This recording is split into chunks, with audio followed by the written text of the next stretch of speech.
Right, so this is Dan's M2 running, oh god, sorry, got my knees, M Sport competition coilovers. Now, this is the adjuster ring for the height.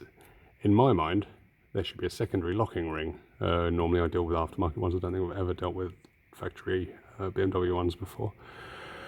But there should be a locking ring, or at least, possibly, it's very hard to show you in this light. I don't know if you see that little hole right there, a grub screw in there to stop it spinning, which I don't like the idea of because you have to tighten a grub screw against the threads and stuff like that. So I was hoping maybe one of you wonderful people could help us out and let us know if there is a secondary ring or a grub screw, because the problem he's having is after a little while this one is unwinding itself, as you see.